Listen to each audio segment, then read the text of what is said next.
Semua team member ada kan? Alright, okay.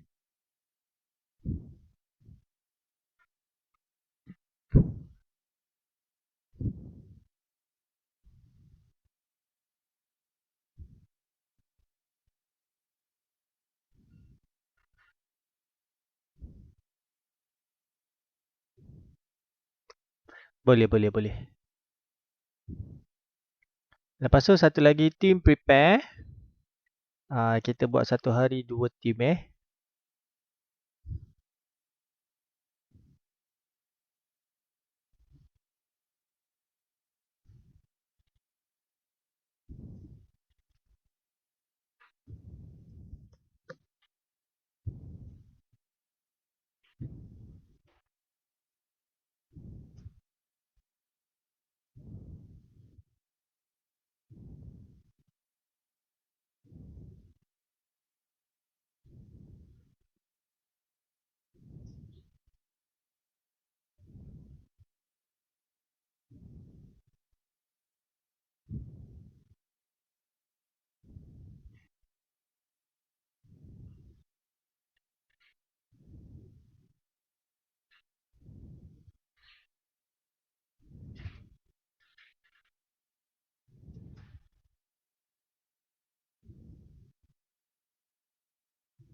Sekejap, tak keluar lagi. Saya nampak awak punya Google Meet.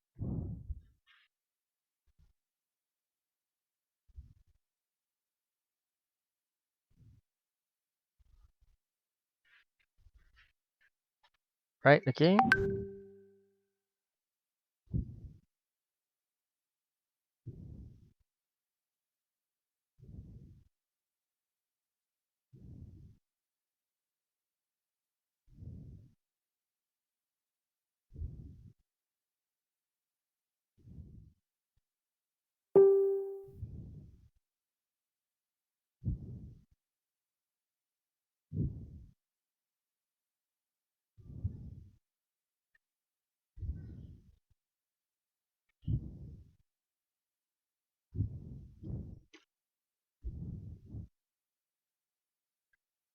Waalaikumsalam warahmatullahi.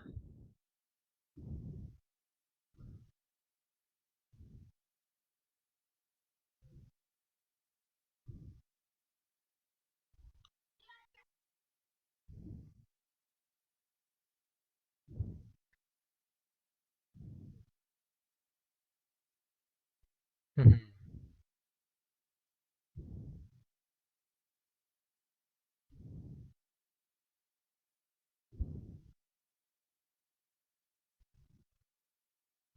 Memang tak. Okay.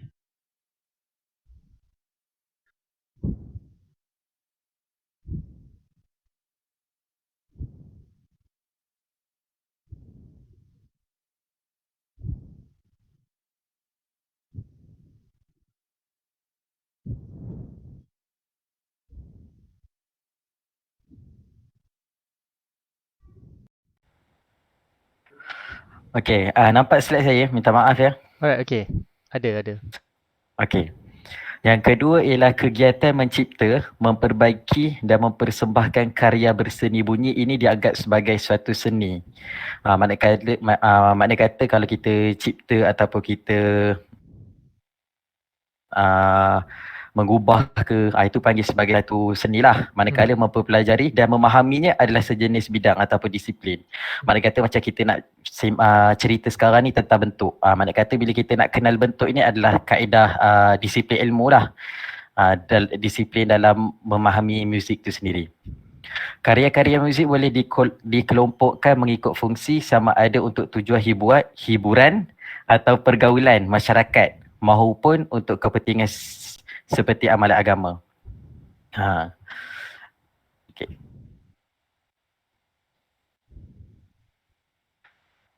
Latar belakang. Dalam muzik, bentuk merujuk kepada struktur gubahan atau persembahan muzik. Terdapat banyak jenis bentuk muzik, antaranya bentuk binary. Binary ni senang kata AB. Nanti saya terang. Yang kedua bentuk trinary dan sebagainya. Menurut Jeff Titton, bahawa sebilangan elemen organisasi dapat menentukan struktur formal sebuah muzik seperti susunan unit muzik, irama, melodi atau harmoni yang menunjukkan pengulangan atau variasi, susunan instrumen atau cara sekeping simfonik disusun. Unsur-unsur organisasi ini boleh dipecah menjadi unit yang lebih kecil yang disebut sebagai frasa. Okey, frasa ni boleh nampak mouse saya tak? Ada? Okey, frasa ni adalah kalau satu ni dipanggil section. Satu rangkap yang panjang ni. Frasa ni adalah sebahagian daripada section tu. Mana kata frasa satu gabung dengan frasa dua, dia akan jadi section lah. Unsur-unsur organisasi ini dah tadi. Untuk membantu proses menerangkan bentuk, pemuzik telah menggambarkan sistem melabel unit dengan huruf. Yang ni yang saya kata tadi, A dengan B tadi. Bila section A tadi menggunakan bentuk macam ni, kalau untuk binary dia 2. Makna kata kalau starting dia frasa macam ni, kedua macam ni. Tapi kalau untuk ternary dia akan ulang balik. Dia akan ulang balik untuk section A punya rentak tadi. Faham ke? Saya okey. Budak-budak lain. Awak kena tanya budak lain. Yang lain faham ke? Faham tak perbezaan binary dengan ternary tadi? Okey, mana kata dalam section ni dia ada dua ataupun 3 frasa lah. Maksudnya gabungan tu. Gabungan yang kecil-kecil tu. Okey. Lepas tu dekat section A ni, baris yang pertama katakanlah nak mudah katakan kita guna A punya style. Mana kata A punya style lah. Saya nak explain pun susah agak kan. Okey. Yang kedua style B. Untuk binary dia boleh jadi AB. Okey. Ataupun AA BB. Mana kata dia akan kembali balik kepada binary lah, 2 sahaja. Untuk ternary ni boleh dia jadi sebagai ABA. Makna kata permulaan A, kedua B, dan dia akan kembali balik kepada A balik. Faham? Yang lain faham? Untuk latar belakang ni dulu. Faham. Okey. Seterusnya bentuk strofik. Okey. Dengar tak semua? Dengar. Okey. Bentuk strofik Strofik dalam teori muzik secara ringkas, lagu strofik adalah sejenis lagu yang mempunyai melodi yang sama dalam setiap stanza atau setiap lirik yang berbeza untuk setiap stanza. Bentuk strofik kadang-kadang disebut sebagai bentuk lagu AAA yang merujuk kepada sifat yang berulang. Lagu tu dia sentiasa berulang dengan bentuk lagu AAA itu. Nama lain untuk lagu strofik adalah satu-satunya bentuk lagu kerana setiap bahagian lagu mempunyai satu melodi. Lagu penyusun melalui. Bentuk strofik adalah bertentangan dengan lagu yang dihasilkan. Bentuk lagu ini mempunyai melodi yang berbeza untuk setiap bait. Etimologi, kataan strofik berasal dari perkataan Yunani lah. Strofi yang bermaksud berpaling. Reference, walaupun lagu strofik ditakrifkan dengan mempunyai lirik baru dalam setiap stanza, bentuk lagu ini boleh termasuk menahan diri. Menahan diri ni adalah garis lirikal yang diulang dalam setiap bait. Garis biasanya diulang di akhir setiap ayat. Bagaimanapun, Penangguhan juga boleh muncul pada permulaan atau tengah-tengah bait. Okey, contoh lagunya, bentuk strofik dapat lihat dalam lagu-lagu seni, balada, lagu pujian, lagu negara dan lagu-lagu rakyat. Ia bukan sahaja merentas genre, tapi lagu strofik telah disusun merentas masa.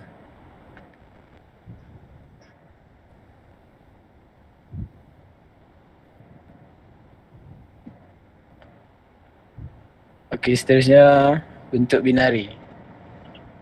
Okey.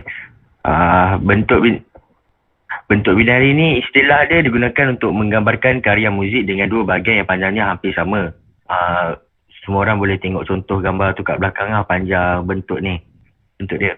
Orang perduaan boleh ditulis sebagai AB atau AA, BB menggunakan contoh green sleeve dengan syarat sistem pertama hampir sama dengan sistem kedua. Bentuk binari ni dipanggil sistem pertama A dan sistem kedua A perdana kerana sikit perbezaan dalam ukuran terakhir setengah. Dua sistem seterusnya ketiga dan keempat hampir sama, tapi idea muzik baru sepenuhnya daripada dua sistem pertama. Ia dipanggil sistem ketiga B dan sistem keempat B perdana kerana sedikit perbezaan dalam ukuran setengah terakhir. Secara keseluruhan, muzik ini terdapat dalam binari form A perdana, B perdana. Contoh ternary pula.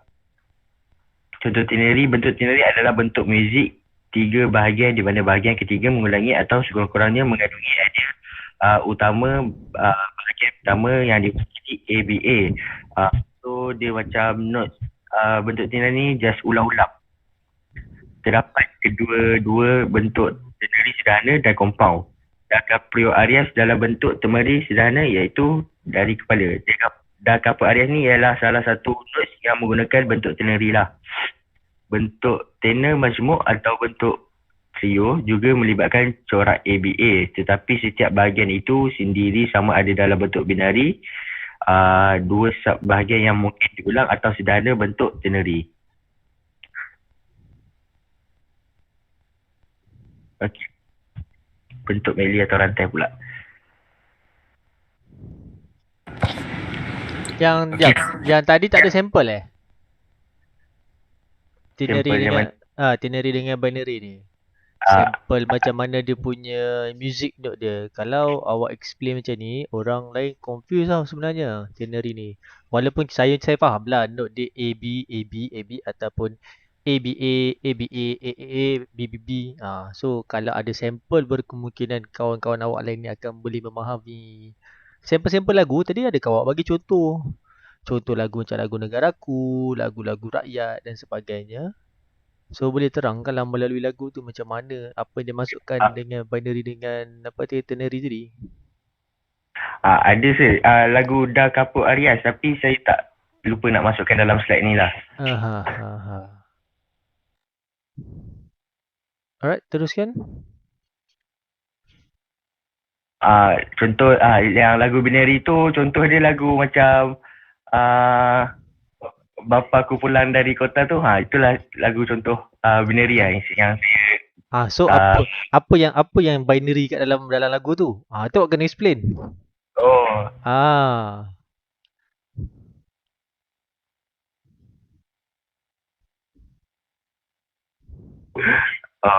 Binary tu dia macam macam mana saya nak terang.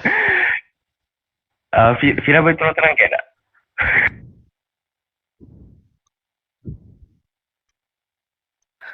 Boleh dengar suara saya? Boleh. Okey, macam contoh Hafiz Zikri tadi, Bapakku Pulang Dari Kota kan, lagu tu kan. Okey, untuk binary tu maksudnya frasa yang section yang Bapakku Pulang Dari Kota, section tu kita katakan section A sebab kita bagi contoh tadi AB. Okey, Bapakku belikan kereta, katakan kita letak balik kat situ section B. Kereta kecil warna merah. Itu kita ulang balik kod tu, kod kepada binary lah. Maksudnya kita ambil balik A, AB, AB, AB. Mana kata ulangan dia guna dua rentak yang tu sahaja. Boleh ku bawa ke sekolah. Yang lain faham tak? Yang lain faham tak? Dah payung suara dah ni. Faham. Itu untuk binary lah. Kalau untuk ternary, contoh semalam yang saya jumpa, yang saya ingat Rama-Rama, tapi saya tak ingat lagu dia macam mana. Boleh semak nanti. Right. Itu contoh untuk binary dengan ternary lah. Okey, seterusnya kita pergi kepada bentuk medley lah. Alright. Atau rantai. Okey, medley, potpourri atau rantai bentuk adalah kebalikannya, iaitu variasi yang tidak lega. Okey, ia hanyalah urutan bahagian yang tidak lengkap A, B, C, D. Kiranya dia macam tergantung lah. Kadang-kadang dengan pengulangan A, B, B, C, C, D, D. Tawaran orkestral contohnya kadang-kadang tidak lebih dari serangkaian lagu-lagu terbaik acara yang akan datang, seperti Johann Strauss Waltz Blue berakhir dengan reprise dari tema utama, iaitu dari intro dia A, B, C, D. Kiranya bentuk medley ni macam dia macam rantai, dia bercantum. Kiranya kadang-kadang dia bercantum, kadang-kadang dia berulang macam tu.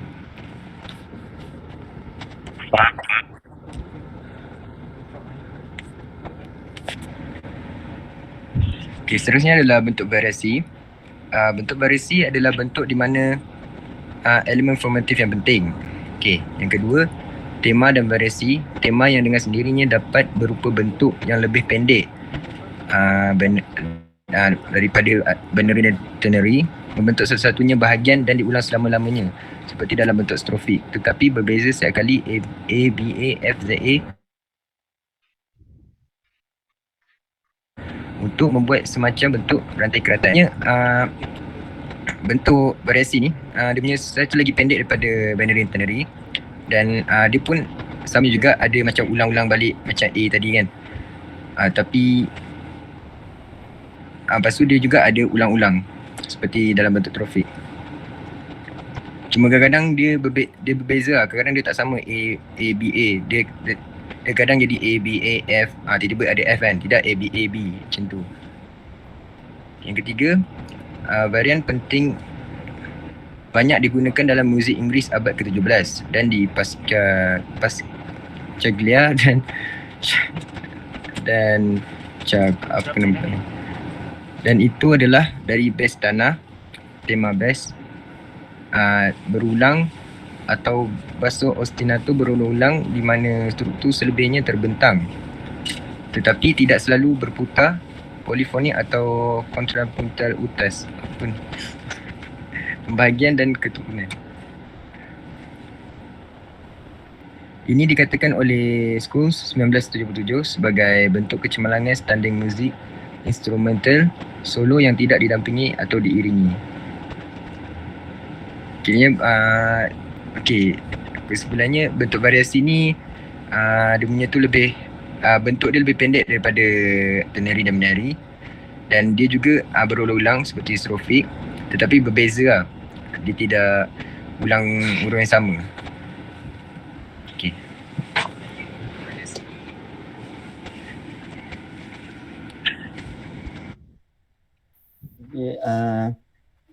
Bentuk rondo kata rondo berasal dari bahasa Perancis. Rondo keduanya berkaitan dengan bentuk-bentuk yang memiliki satu tema regular atau reference. Rondo sebagai sebuah bentuk harus dibezakan dengan rondo sebagai satu tip bahagian karakter.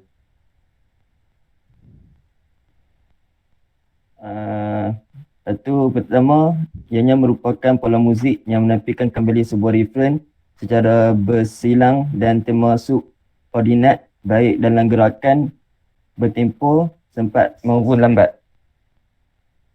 Kedua, merupakan sebuah bahagian berjudul rondo yang diilustrasikan sebagai kala sifat yang umum, bertempo cepat atau allegro. Itu dia ada tiga macam rondo yang sering dipakai untuk digunakan, iaitu nombor satu, tip pertama berpola ABA, yang kedua tip kedua AB, A, C, A. Dan ketiga tip pola AB, lepas tu A, C, A, B, A. Nak kata huruf ABC ni mengetasikan tema-tema pada bentuk homografi yang lebih luas. Misalnya rondo, kita tidak mengacu pelbagai-bagai utama kan, pada istilah part 1 dengan part 2 seperti dalam perbahasan bentuk lagu. Tapi pada bahagian di antara tema asal ataupun tema subordinat. Tema asal tu A dan tema subordinat B, ataupun kalau macam dah tip yang kedua tu dia tambah C, tip yang ketiga tu dia tambah AB cantung, lepas tu tambah C dengan B, selang dengan A. Lepas tu yang nak bentuk ronda utama tu, pada bentuk ronda utama panjang tema A dapat tersusun dari sebuah period perbezaan bentuk ronda pertama dengan bentuk lagu 3 terletak pada bahagian bawah. Setidaknya salah satu temanya merupakan sebuah bentuk lagu, biasanya tema pokok. Tema pokok ni tema asal ke?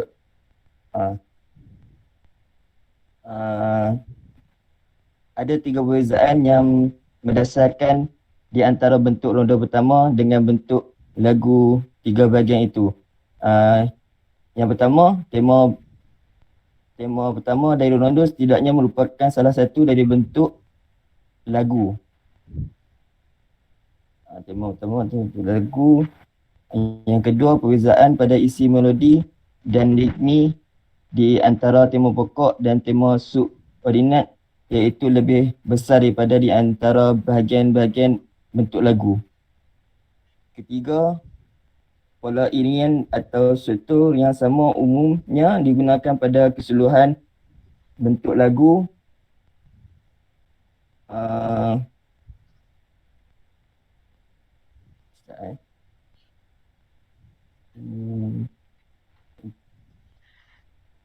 Tak nampak.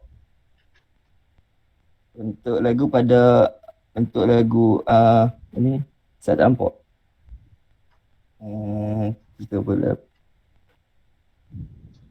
pada rondo hal ini tidak ada, dan jika ada akan merupakan perkecualian. Satu bentuk rondo kedua,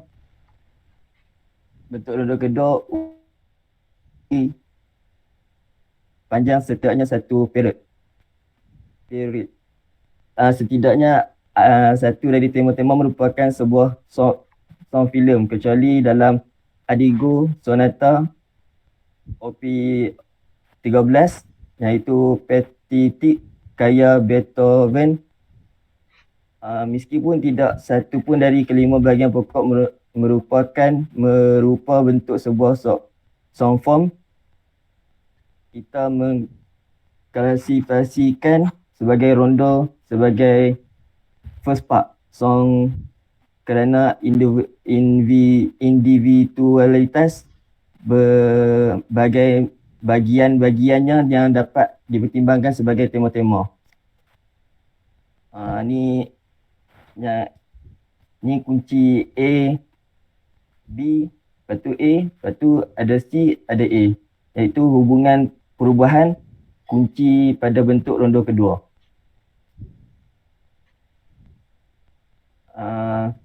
Iaitu kembalinya tema A yang pertama kalinya biasanya disajikan lebih pendek dibandingkan dengan yang pertama dan yang ketiga A tu. Itu tema subordinat, itu C, biasanya lebih panjang dari tema B. Tema B kan. Maksudnya B yang C yang timbul di antara A tu, C itu biasanya lebih panjang daripada B. Dalam kaitannya dengan A, perubahan kunci juga lebih jauh dan karakternya lebih kontras dari B. Manakala potong-potongan sisipan yang biasanya terdapat dalam bentuk ronda kedua ini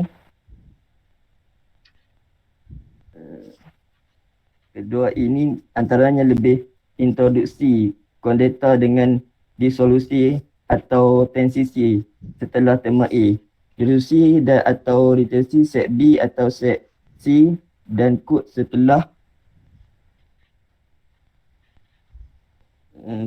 penguca A yang terakhir.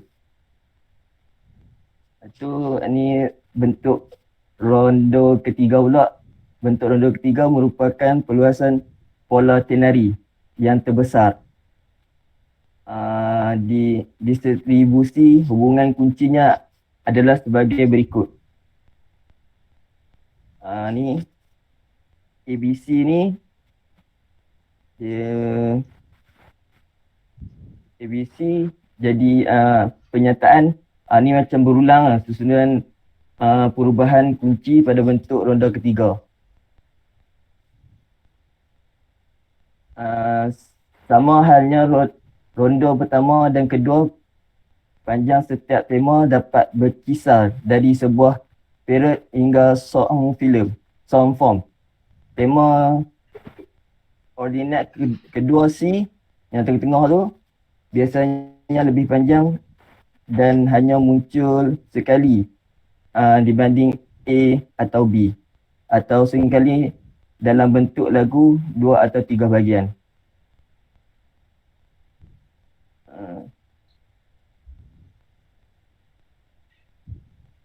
Itu ya soal. Ni bentuk sonata. Bentuk sonata sebagai struktur multi gerakan lengkap dan bentuk muzik yang berkaitan. Contoh awal berbentuk sonata mempunyai bentuk tenor 2 rephrase berterusan.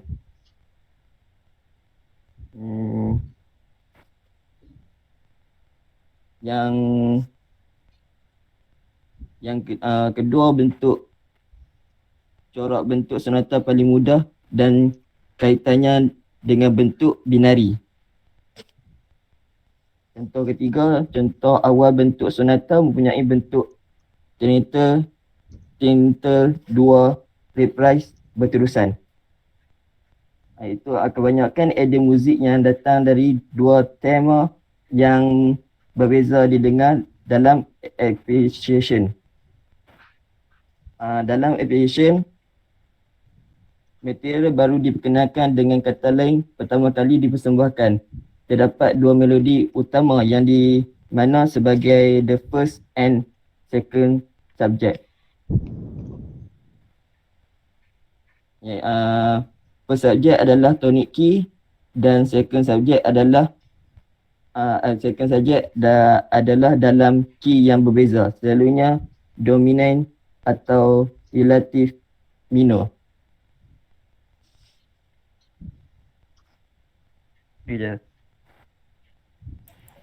Sebagai rumusan daripada tajuk ini, kita dapat lihat bahawa bentuk yang diterangkan oleh ahli kumpulan contohnya seperti strofi, binari, ternary, medley, variasi, rondo dan sonata ni sebenarnya adalah bentuk muzik yang adalah satu cara untuk mengatur mengikut struktur. Okey. Dan bentuk ataupun form ni juga digunakan untuk menyusun muzik dan banyak bentuk muzik yang kita dapat dengar yang mempunyai bunyi yang berlainan, mempunyai variasi bunyi yang tidak sama. Okey. Komposer juga perlu memikirkan bentuk dalam muzik ini untuk memahami bentuk dalam karya untuk membantu pemuzik mengumpulkan persembahan yang lebih menarik dan boleh dipasarkan. Okey. Bagi komposer pula, untuk mengatur ataupun menyusun muzik ni, menyusun bentuk dalam muzik ni, mesti mempunyai pemahaman yang baik mengenai form dalam muzik dan dapat melihat gambaran untuk membantu pendengar menikmati muzik yang lebih menyeronokkan. Okey. Akhir kata, muzik ni sebenarnya memberikan pengaruh yang kuat kepada manusia. Ia dapat meningkatkan daya ingatan, membina daya tahan tugas, meringankan mood, mengurangkan kegelisahan dan kemurungan, mengatasi keletihan, meningkatkan tindak balas terhadap kesakitan. Dan muzik ni juga dapat membantu untuk bersenam dengan lebih berkesan. Oleh itu, sekiranya kita dapat bekerja dengan ahli terapi muzik ini adalah satu cara untuk yang berkesan untuk kita gunakannya untuk kita memanfaatkan faedah yang dapat dimiliki dalam muzik ini untuk tubuh badan kita, minda dan kesihatan secara keseluruhannya. Okey, setakat itu saja pembentangan kumpulan kami. Assalamualaikum warahmatullahi wabarakatuh. Waalaikumsalam. Right. Okay, yang lain okay? Faham tak apa dia orang cuba sampaikan? Yang lain okay? Ke tak faham? Yang lain okey tak? Yang lain ada tak? Faham. Semua dah pening dah tu. Sonata lah, rondo lah kan. Awak convert daripada bahasa Inggeris ke bahasa Melayu Tak. Saya tak tahu. Itu masing-masing. Sebab dia punya tata bahasa dia adalah bahasa Indonesia Cuba dah becak balik. Alright, okay. Tak apa. Thank you Team Firaj. Alright, okay. So nanti awak pergi balik dekat kita punya Google Classroom tu. Dekat tempat soalan yang kata soalan yang saya tinggalkan tu. Saya dah buat satu form lah untuk submission. So awak submit. Yang submit ketua sajalah. Submit. Tulis nama awak. Lepas tu submit awak punya PowerPoint awak tu lah. Awak punya slide tu. Tapi make sure dalam slide tu ada nama-nama team lain. Team-team awak lain lah. Sekali dengan metric numbers tu nanti. Right? Okay? Okey, baik sir. Alright. Okay, second group. Ada lagi 45 minit. 45 minit. Sorry, ada lagi 15 minit. Second group, siapa nak present? Saya masih menantikan.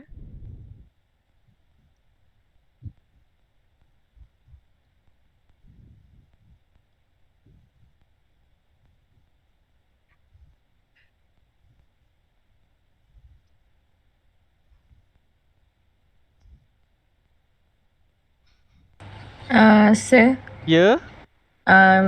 grup kita orang lah. Boleh Alright. Awak buat boleh. apa Tempo. Okay, alright. Dipersilakan.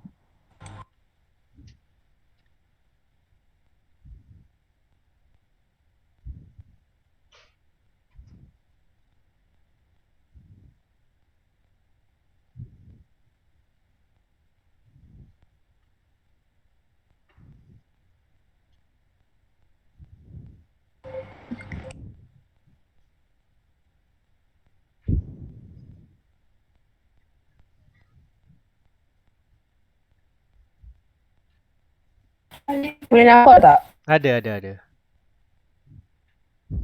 Alright. Okay, boleh mula saya. Alright. Okay, Assalamualaikum warahmatullahi wabarakatuh. Nama saya Suliana Natasha binti Muhammad Husin. Kumpulan kami akan membentangkan mengenai tajuk Tempo. Next, Kina.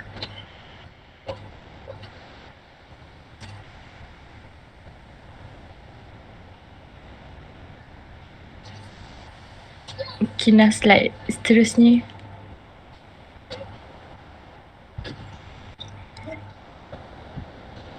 Dia tak jalan. Dekat skrin awak tak jalan. Internet kot.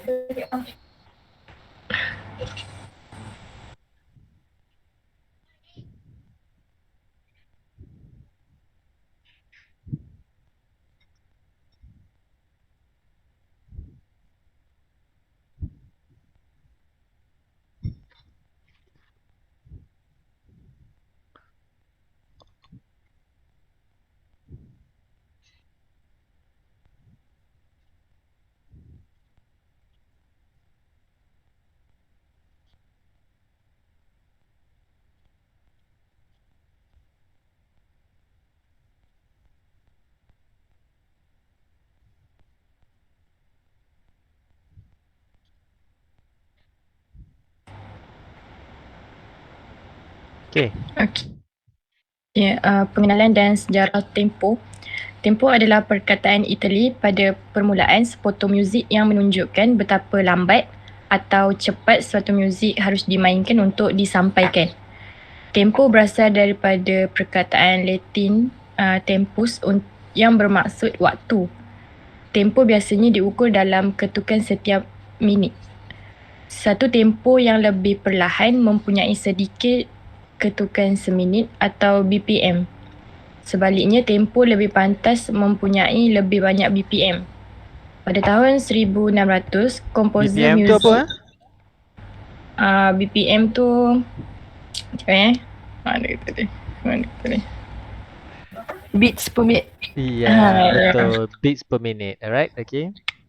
Okey. Pada tahun 1600, komposer muzik mula menggunakan tanda-tanda tempo untuk menunjukkan bagaimana mereka membayangkan para muzik harus memainkan petikan.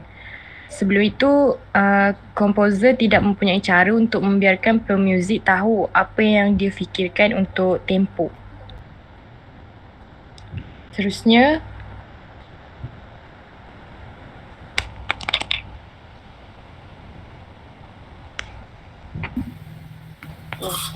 tanda tempo. Salah satu tempo yang paling perlahan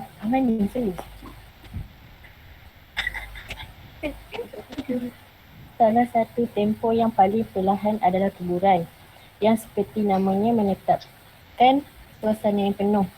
Ia berada di lingkungan 20 sehingga 40 BPM. Pada akhir yang bersamaan dengan sekadar tempo adalah Pianissimo, yang menunjukkan muzik harus dimainkan dengan sangat cepat pada 178 sehingga 208 BPM.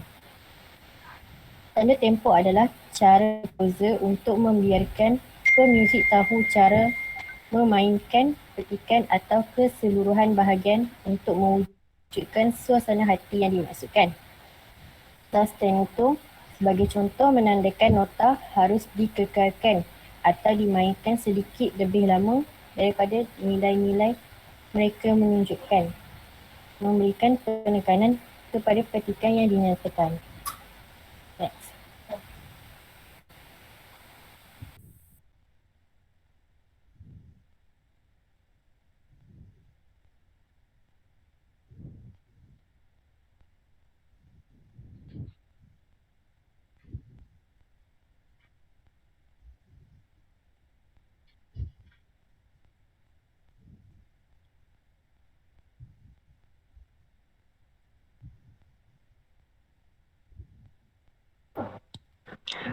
Ciri-ciri tempo berikut beberapa ciri-ciri tempo lagu. Yang pertama, memiliki 3 ciri iaitu tempo lambat, sedang dan cepat. Adapun bahagian dari masing-masing tempo dapat dilihat pada jenis tempo. Yang kedua, tempo lagu biasanya tertulis di bahagian kanan atas halaman iaitu lembar muzik. Terkadang terletak di sebelah judul atau di bawah judul. Yang ketiga, tempo lagu menunjukkan cepat atau lambatnya ketukan atau BPM. Cara bacaan tempo. Yang pertama, apabila membaca. Dalam lembaran muzik, biasanya tempo dapat ditemukan di bahagian kanan atas halaman, tepat di bawah judul. Tempo hampir selalu ditulis dalam bahasa Itali daripada BPM. Akan tetapi sebahagian besar metronom akan memiliki pengaturan yang dapat diterjemahkan. Yang kedua, apabila mendengarkan. Cara menghitung tempo akan sangat mudah ketika mendengarkan sebuah lagu. Cukup dengan tepuk atau ketuk kaki dan perhatikan seberapa cepat bunyi itu akan melaju. Untuk menterjemahkannya ke dalam BPM, detik-detik dapat menggunakan aplikasi metronom atau website dengan feature ketuk. Komputer akan menterjemahkannya ke dalam nombor BPM.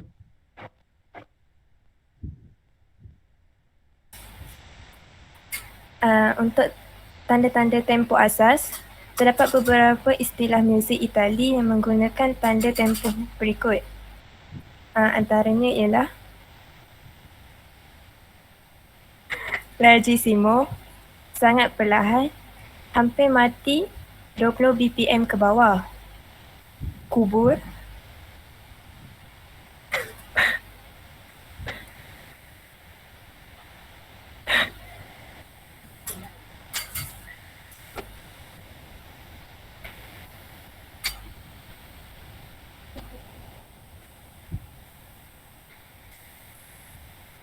Perlahan dan khusyuk 20 hingga 40 BPM. Perlahan-lahan, perlahan 40 hingga 60 BPM. Laju, tempat tempo, lambat yang paling biasa ditunjukkan 40 hingga 60 BPM. Lajito, agak luas dan masih agak perlahan 60 hingga 66 BPM. Adagio, tempat perlahan lain yang popular yang bermaksud selesa 66 hingga 76 BPM. Adagio agak perlahan 70 hingga 80 BPM. Andante moderato sedikit lebih perlahan daripada andante. Andante tempo popular yang diterjemahkan sebagai langkah berjalan 76 hingga 108 BPM. Andantino sedikit lebih pantas daripada andante, sederhana 108 hingga 120 BPM. Allegretto agak pantas tetapi lebih rendah daripada tuduhan. Allegro moderato sederhana cepat 112 hingga 124 BPM. Allegro mungkin tanda tempo yang paling kerap digunakan 120 hingga 168 BPM yang merangkumi titik tempo degupan jantung. Vives hidup dan pantas biasanya sekitar 168 hingga 176 BPM. Vivissimo sangat pantas dan meriah, bahkan lebih pantas daripada Vives. Elegissimo sangat pantas. Presto cara paling popular untuk menulis dengan cepat dan tempo biasa dalam pergerakan simfoni yang pantas, antara 168 hingga 200 BPM. Last sekali, Prestimo sangat pantas, lebih daripada 200 BPM.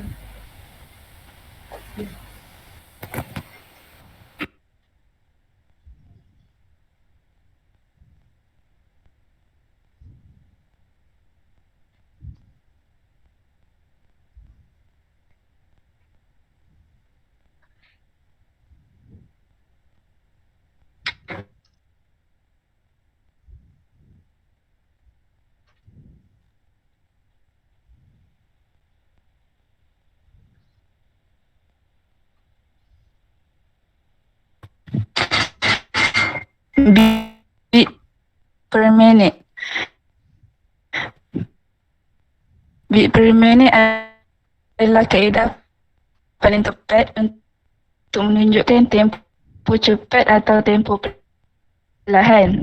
Ia digunakan dalam aplikasi di mana jangka masa muzik mestilah tepat seperti permarkahan filem.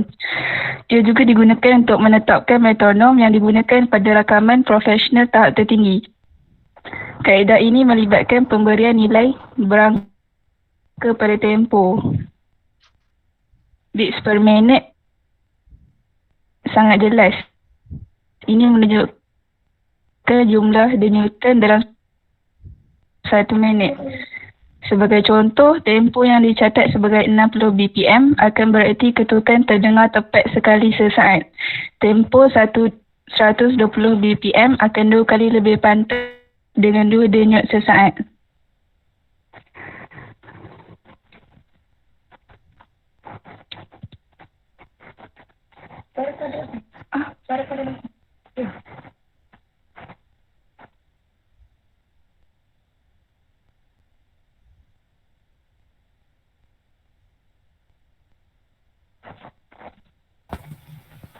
Seterusnya, contoh penggunaan BPM. Yang pertama, dalam masa 40 per 4 kali, not suku mendapat 1 rentak, 88 rentak atau 88 not suku seminit. Yang kedua, dalam masa pemotongan 2/2 120 rentak atau 120 not setengah seminit. Dalam masa 6/8 kali, mungkin titik bertitik mendapat 1 rentak 80 suku putus seminit. Yang keempat, dalam masa 6/8 kali, 148 not ke-8 seminit. Mungkin dapat dilakukan dalam masa 6 cepat. Not ke-8 mendapat 1 rentak. Itu sahaja daripada kumpulan kami. Sekian, terima kasih. Alright, okay. Yang lain faham tak apa dia orang simbang Rakan-rakan yang lain, adakah anda faham apa yang kawan-kawan anda simbang?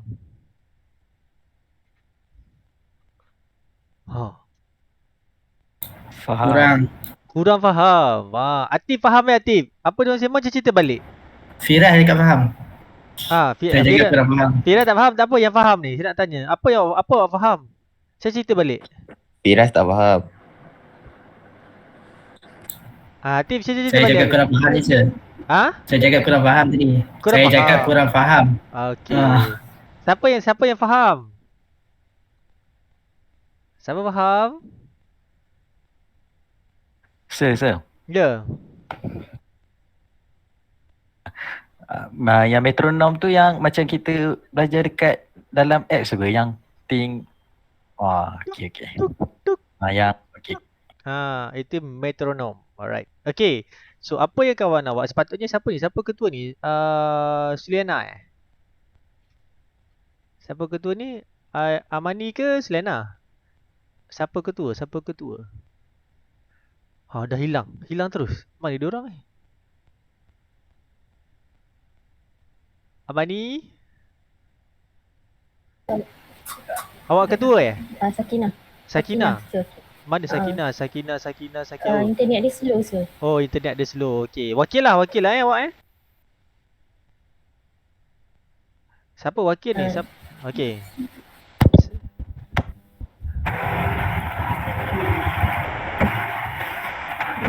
Siapa ni? Fatihah. Sir. Fatihah.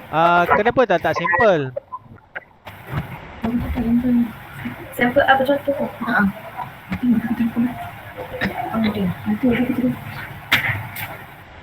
Kenapa tak sampel? Patut letaklah sampel. Yang kan tadi ada audio, Vivase, dia punya tempo-tempo dia kan beza. So ambil lah yang paling slow, yang medium lah, supaya bila kawan awak tahu lagu ni macam ni, lagu ni macam ni, tempo dia macam mana kan. Patut kena faham lah konsep dia. Bila kita tempo ni adalah sebenarnya rentak muzik yang kita dengar. Okay. So kalau kita dengar rentak muzik yang slow, dia akan ada beat per minute yang slow lah. Kalau macam for example, kita dengar yang very slow, kita ambil simple. Ini sederhana. Lagu yang slow dia memang betul-betul slow lah. Lagu yang nak sampai daripada satu note ke satu note tu, dia memerlukan satu key yang panjang. Macam lagu lama. Okey, seperti lagu lama kan dia na na na na na na na na na na. Dia panjang, dia ada. Itu kita panggil very slow note. So bila kita dah masuk di middle, dia antara notes ke notes tu dia akan jadi pendek. Macam apa lagu Twinkle Twinkle Little Star. Ten ten ten ten ten ten ten. Ten. Nampak tak? Dia punya ada dalam tak sampai sikit tu, dia ada few notes dalam tu. So bila masuk lagu yang lebih rancak lagi, dia akan ada dia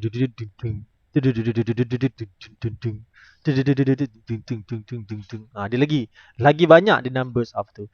So kita boleh sendiri verify which song yang ada very slow punya pace, which song yang ada minimum punya pace, which song yang ada yang apa kita panggil faster punya pace. Sebab selalunya apabila orang ataupun composer dia nak cipta muzik, dia orang akan based on pada this tempo. Tempo ni yang akan menentukan, orang kata, the speed of the song. Okay, kalau kita pakai slow pace, what kind of song? Apa jenis song yang sesuai? Selalunya kita akan pakai jenis jazz, blues yang very slow, subtle. Dia memang very slow, subtle. Lirik dia pun agak macam mendayu-dayu, memanjang-manjang. Selalunya lagu-lagu kalau macam lagu-lagu lama, lagu irama Malaysia, lagu-lagu klasik, itu menggunakan yang kita panggil a very slow punya tempo. Yang dia punya beat, antara satu beat nak ke satu beat tu dia akan ambil masa yang lama. Kalau lagu yang tengah-tengah ni selalunya kita akan ambil lagu biasa lah. Seperti lagu-lagu nyanyian yang biasa ni, selalu kita nyanyi lagu negaraku. Lagu negaraku dia adalah lagu negaraku adalah mid slow. Dia bukan slow dia mid slow. Dia atas sikit daripada slow, dia mid slow. Lagu-lagu macam lagu-lagu kebangsaan kita. Okey. Lepas tu kalau macam bila kita pergi yang middle ni, lagu macam for example lagu nyanyian Fazal Tahir, lagu nyanyian daripada Hakim Brosli. Okay, very flat. Very flat, very yang kita bila kita nak follow dia punya lirik, kita boleh follow. So whenever kita reach that highest tempo tu, yang di mana kalau kita tengok masuk lagu raps, lagu all those yang rock, rap, itu semua yang very highest tempo. Okay, adakah kita perlu menggunakan lirik yang laju untuk menandakan itu adalah sebagai high tempo? Tak. Okay, ada juga yang high tempo tapi lirik dia flat. Dia just tempo je laju tapi lirik dia masih lagi flat. Okay, tidak bermaksud macam tadi saya kata lagi laju lagu tu lagi laju kita kena nyanyian dia. Tak. Ada yang the highest tempo dia menggunakan very fast tempo tapi lagu dia masih lagi in the middle punya section. So kena faham macam mana cara lagu ni dalam tempo tu kita nak plan. Dan plan untuk kita nak buat tempo ni pula bergantung pada instrumen yang kita guna. Dia sikit sebanyak akan orang kata apa efek lah. Jikalau kita gunakan diskan apa punya instrumen, boleh diskan apa punya. Nanti dalam waktu kelas kita punya tu saya akan tunjuk macam mana tempo tu mengubah kita punya type tu. Tadi seperti yang kau nak bagi tahu, ada setengah-setengah lagu dia akan tulis tempo dekat ujung ataupun dekat lagu tu sendiri. Tapi sekarang tak ada dah. Selalunya tempo tu awak akan nampak ketika kita nak compose that music, baru akan ada lah kita akan nampak beza dan macam mana kita nak combine. Alright, okay. Alright, so nanti minta group ni siapa tadi? Fatihah bagi tahu ketua awak suruh submit dekat dalam Google Classroom, dekat tempat soalan sama saya sediakan Google Form. So ketua saja tulis nama dan hantar slide ni sekali nanti. Upload slide ni sekali kat dalam form tu nanti. Alright, okay? Boleh? Boleh, Ustaz. Alright, okay. Ya. Apa tu Google Form tu dia request suruh access. Request access macam mana boleh request access kejap nanti saya betulkan kejap. Nanti saya betulkan balik. Saya nak habiskan kelas ni dulu. Alright, okay. So kita ada 2 kelas yang kita akan gantikan balik. Alright. So bila awak free? Saya nak tahu. Bila awak free? Malam boleh tak malam? Malam ada kelas tak? Malam hari apa sir? Malam not tonight, not tomorrow night. That means after that lah, Rabu, Khamis, Jumaat, something like that.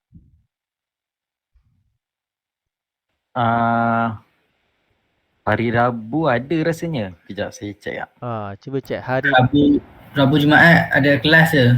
Rabu Jumaat. Khamis? Khamis tak ada. Khamis boleh tak Khamis? Khamis malam kita ambil kelas sejam je lah, tak lama sebab nak buat nak settlekan kita punya ni kan. So Khamis malam tu kita ambil sejam 9.10. Boleh? Lepas tu satu lagi kelas yang 2 jam tu nanti kita ambil another day.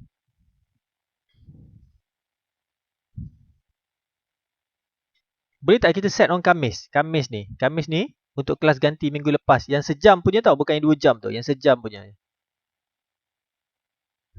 Boleh sir. Boleh Khamis? Boleh, Sir. Boleh sir. Alright, okay. So nanti saya akan tulis dalam grup kita punya Telegram, kelas ganti hari Khamis ni pukul 9 malam sampai pukul 10. So yang mana lagi 4 team tu, saya nak 2 team saja. You guys prepare lah.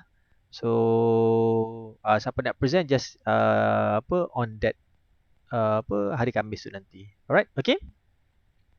Right, so kalau tak ada apa, saya rasa itu saja. Nanti yang untuk ni saya betulkan balik tu, nanti saya inform balik awak yang untuk form tu. Alright, okay. Kalau tak ada apa saja kelas. Thank you guys. Assalamualaikum warahmatullahi wabarakatuh. Waalaikumsalam.